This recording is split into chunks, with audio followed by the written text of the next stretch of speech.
know what the deal was, but today I had kind of like pre-ride jitters. I think it's because I knew I was doing this specific route, which is not a route I've taken yet, and I know how people drive on it. It makes me a little nervous.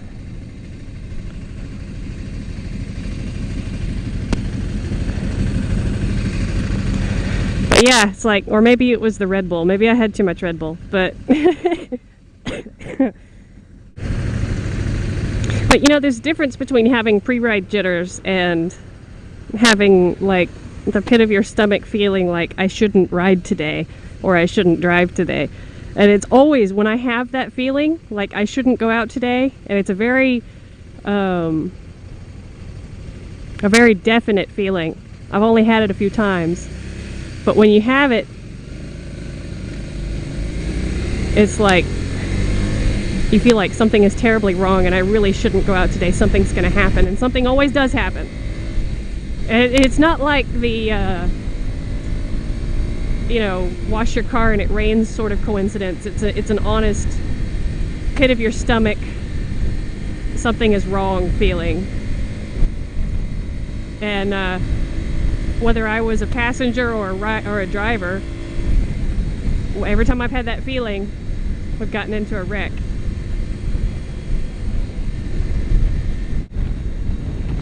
But if my car handles or holds up the same way as this motorcycle, then this motorcycle's got a nice long life ahead of it. Because my car is a 94 Eclipse, and I've had it since I think 99 or 2000, somewhere in there. And it's ridden, it came from Texas, and it had all the Texas heat going for it. I'm in 6th gear, holy shit. It had all of the Texas heat and the long commutes and all that sort of stuff to break it in. When I got it, it just rolled over 100,000. It's at 185,000 now. When it reaches 200,000, we're getting a paint job because it sort of needs one. But that'll be like my gift to it. But that car, when I first came up here, you know, I was used to straight roads and that sort of thing. When I first came up here, it was like, oh my god, curvy roads and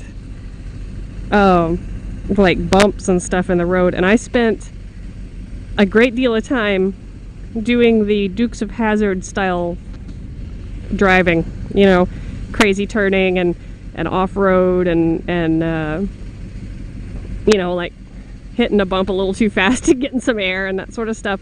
And that car keeps on going. I love that car. I just wish that the station wagon we had when we got the girls lasted as long. I don't think it lasted. Oh, it was a 2001. We bought it in 2004. It died in neutral. It died in this year, Easter of this year. So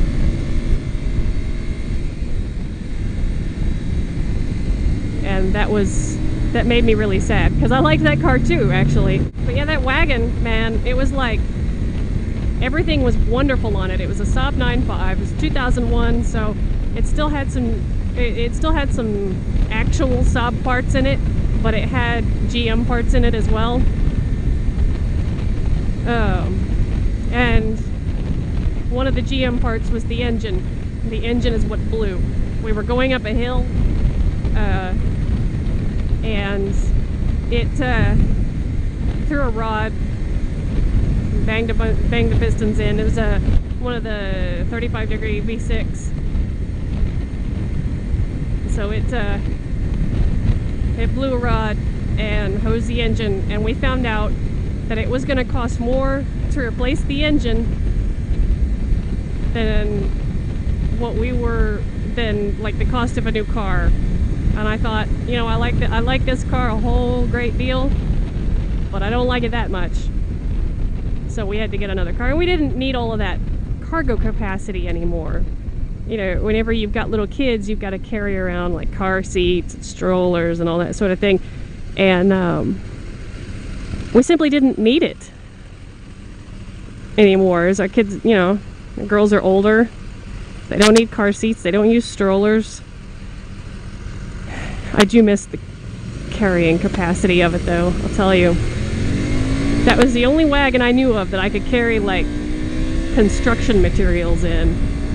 I carried a toilet in a box and all this other sort of stuff. And anytime I needed to bring something like a vanity or something like that, anytime I needed to bring something big, I'd bring the wagon. And I rarely ever needed to tie down the back hatch. And that's another thing, the back hatch didn't work anymore. I mean, it worked, like it opened and closed, but it didn't stay open. I think I just ground a gear. That was weird.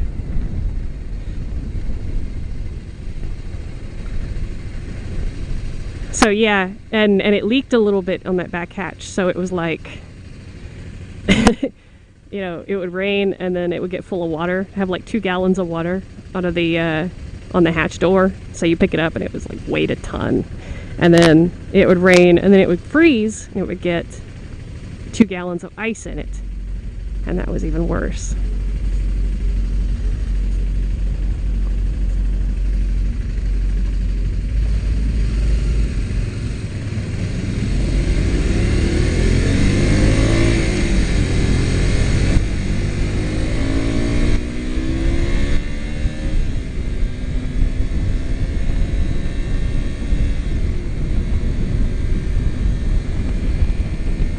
What's funny? My jitters are gone.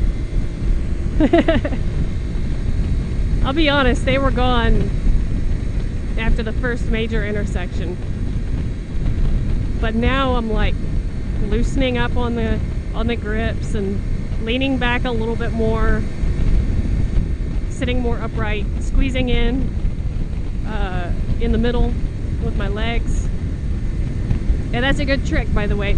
If you have a kind of motorcycle that can do that, if you squeeze with your legs, like you're making a horse trot, then it automatically loosens up your arms, just a reflex. And then you won't choke on the handlebars so much. Okay, so I need a turn. I guess I'll get in the middlemost lane.